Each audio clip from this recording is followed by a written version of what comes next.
Hello, my dear friend. Today's lecture we will discuss continue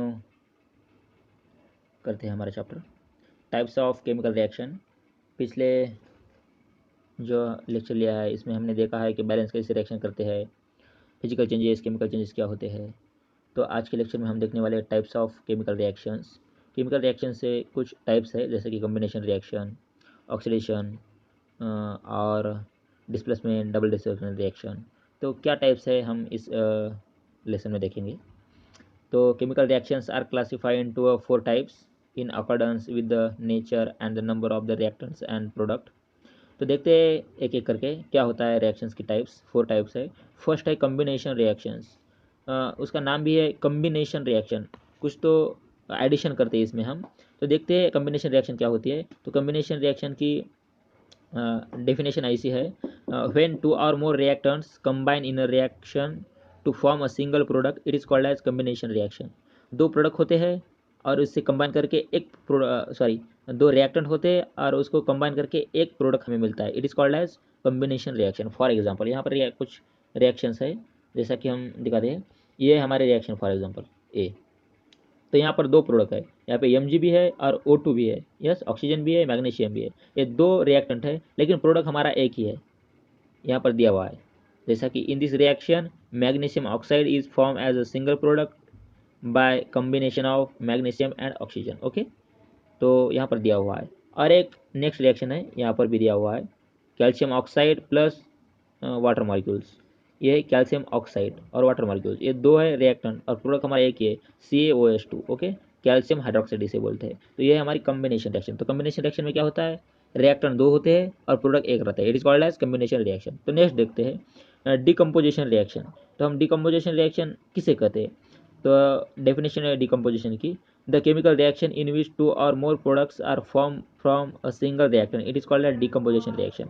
जैसा कि इसमें product दो होते हैं और रिएक्टेंट एक ही होता है। जैसा कि यहाँ पर दिया हुआ है H2O एक ही है रिएक्टेंट लेकिन प्रोडक्ट दो है, हाइड्रोजन एंड ऑक्सीजन।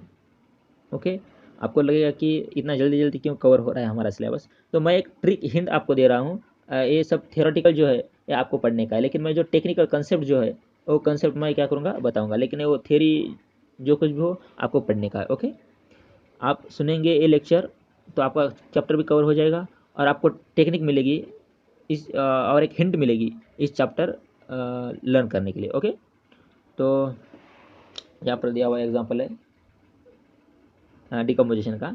नेक्स्ट देखते हैं कौन सी टाइप से। थर्ड है डिस्प्लेसमेंट रिएक्शन।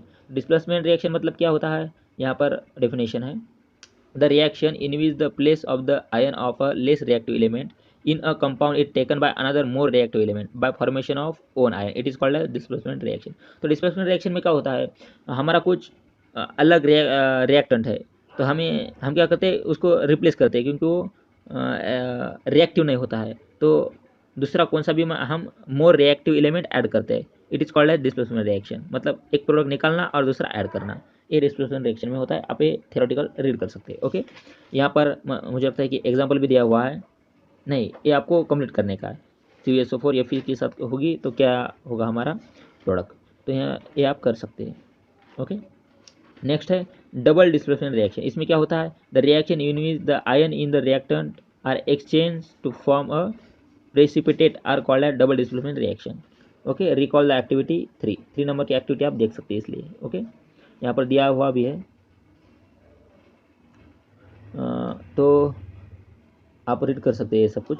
डिस्प्लेसमेंट मतलब एक निकालना और दूसरा डालना, डबल डिस्प्लेसमेंट भी वही होता है।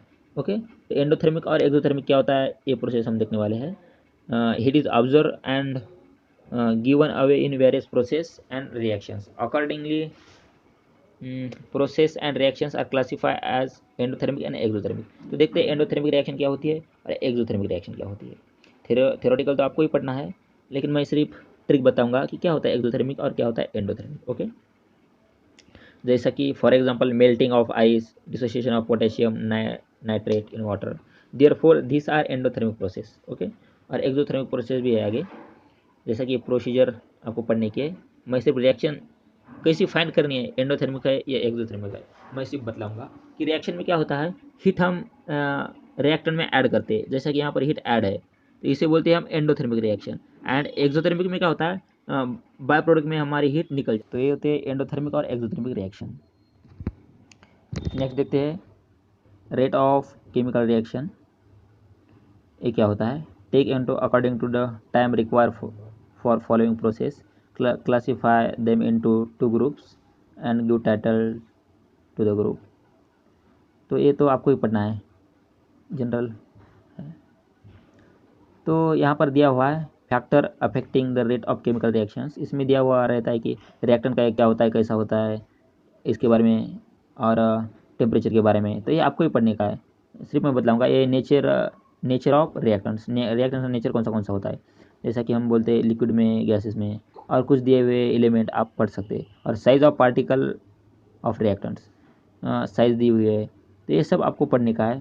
थर्ड है concentration of the reactants, liquid form में कैसा होता है, क्या होता है, कौन से एलिमेंट होते हैं, यहाँ पर दिया हुआ है। और टेम्परेचर हम कैसे दिखवाते हैं, जैसा मैंने बोला कि ट्रायंगल से हम टेम्परेचर दिखाते हैं, तो टेम्परेचर ऑफ द रिएक्शन क्या होता है, रिएक्शन में टेम्परेचर, ये आपको पढ़ने का है। और मैं बतलाऊंगा कि कैटलिस्ट क्या होता है। कैटलिस्ट हमारा क्या करता है, हमारे रिएक्शन को रन करता है। फॉर एग्जांपल, हम जब मिल्क से कर्ड बनाते हैं, दही बनाते हैं दूध से, तो हम क्या करते हैं, दूध में थोड़ा सा दही ऐड करते हैं। दही ऐड करने से क्या होता है, हमारी रिएक्शन जो है वो कंप्लीट होती है नॉर्मल टेम्परेचर से, है ना। तो जो दही हम थोड़ा सा ऐड करते मिल्क में, तो इसे ही हम बोलते हैं कैटलिस्ट। ओके, तो ऐसा कैटलिस्ट रहता है। कैटलिस्ट की डेफिनेशन है the substance in whose presence the rate of chemical reactions changes, okay, without causing any chemical change, it is called as catalyst. तो ये हमारा कैटलिस्ट है।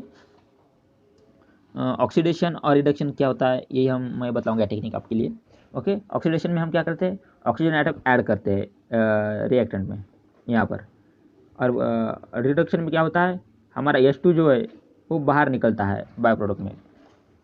फॉर एग्जांपल मैं यहाँ पे बतलाऊंगा, यहाँ पर ऑक्सीजन आइटम हम ऐड करते हैं, इसे बोलते हैं ऑक्सीडेशन रिएक्शन। यस, और दोनों नीचे की जो रिएक्शन है ये रिडक्शन रिएक्शन। रीज़न क्या है, इसमें हम क्या करते हैं, हाइड्रोजन आइटम H2 बाहर निकालते हैं। इसमें भी H6 है यहाँ पर, और यहाँ पर 4 ही है, क्योंकि 2 हाइड्रोजन आइटम है हमारे बाय प्रोडक्ट में। ओके, तो ये हमारी, इसमें ऑक्सीजन ऐड करते हैं, it is called as oxidation reaction, और इसमें हाइड्रोजन माइनस करते हैं, it is called as reduction reaction. Okay, तो chemical reactions in which reactant combine with oxygen और losses hydrogen to form the product, it is called as oxidation reaction.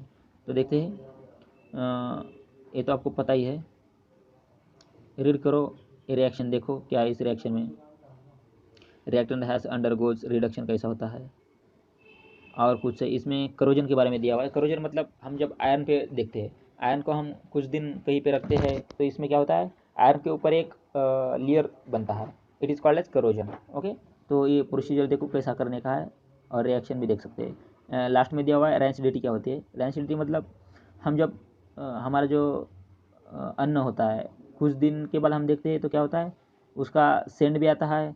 और यहाँ पर दिया हुआ है when we use word left over cooking oil for making foodstuff, it is found to have full odor called rancidity। rancidity क्या होता है, तो हमारी जो अन्न का स्वाद होता है वो निकल जाता है, टेस्ट निकल जाता है, it is called as rancidity. Okay, तो ये भी आप पढ़ो, सिंपल है चैप्टर, इसलिए मैंने कवर किया है, आपको टेक्निक बताई, अभी आप सब कुछ कर सकते हैं। ओके, कुछ प्रॉब्लम है तो मुझे मैसेज भेजो, नहीं तो कॉल भी लगा सकते हैं। ओके, तो यहाँ पर हमारा जो चैप्टर है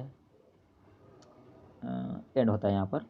ओके, लेकिन आपको सब कुछ जो थ्योरी है ये पढ़ने का है आपको। ओके, तो आज का लेक्चर यहाँ पर हम एंड करते हैं, केमिकल रिएक्शंस एंड इक्वेशन का।